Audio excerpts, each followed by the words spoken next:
سامعین اکرام، پیارے نبی صلی اللہ علیہ وسلم کا ارشاد عالی ہے کہ ایک فرشتہ میرے پاس آیا اور اس نے مجھے ان دو باتوں میں سے ایک بات چن لینے کا اختیار دیا کہ میری آدھی امت جنت میں داخل ہو جائے یا سب کے حق میں شفاعت کا حق مجھے حاصل ہو۔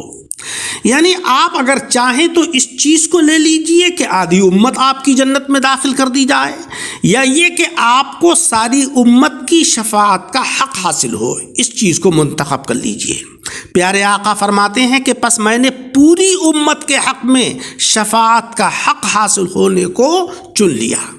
اس حدیث مبارک سے معلوم ہوا کہ پیارے نبی کو اپنی امت سے بے پناہ محبت ہے، لہذا امت کو بھی آقا علیہ السلام سے عشق و محبت ہونا چاہیے۔ لیکن عشق و محبت کا صرف دعویٰ ہی نہ ہو، بلکہ عملی طور پر اس چیز کا اظہار ہونا چاہیے کہ یہ امت ہے جناب محمد مصطفیٰ صلی اللہ علیہ وسلم کی۔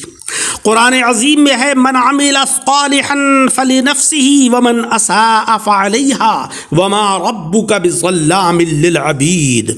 جو کوئی نیک عمل کرے گا اپنے ہی لیے اچھا کرے گا، جو بدی کرے گا اس کا وبال اسی پر ہوگا، اور تیرا رب اپنے بندوں کے حق میں ظالم نہیں ہے۔ برائی کا وبال دنیا میں بھی ہوتا ہے اور آخرت میں بھی ہوگا۔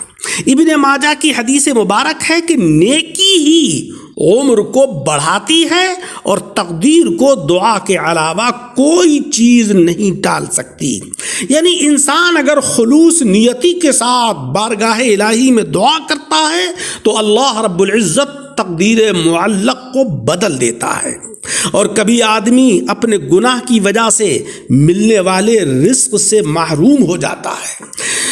گناہوں کی وجہ سے بے برکتی پیدا ہوتی ہے، انسان کی عمر گھٹتی ہے، اور نیکیوں کی وجہ سے انسان کی عمر میں اضافہ ہوتا ہے، گھر میں خیر و برکت ہوتی ہے۔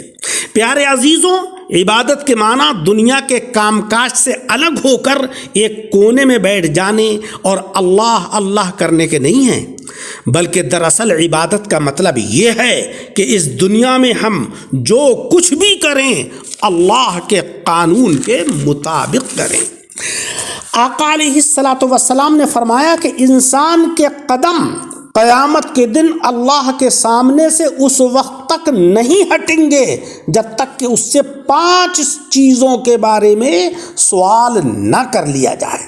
نمبر 1، اس کی عمر کے بارے میں کہ اس کو کہاں ختم کیا، کہاں گزار دیا۔ نمبر 2، اس کی جوانی کے بارے میں کہ اس کو کہاں خرچ کیا، کیونکہ جوانی کے اندر انسان میں طاقت و قوت ہوتی ہے، انسان کثرت سے عبادت کر سکتا ہے، اس قیمتی وقت کو تم نے کہاں خرچ کر دیا۔ نمبر 3، مال کہاں سے کمایا اور کہاں خرچ کیا۔ اور نمبر 4، علم کے مطابق کیا عمل کیا۔ اللہ تبارک و تعالی ہم سب کو اسلامی تعلیمات کے مطابق زندگی گزارنے کی توفیق عطا فرمائے۔ آمین بجاہ النبی الکریم۔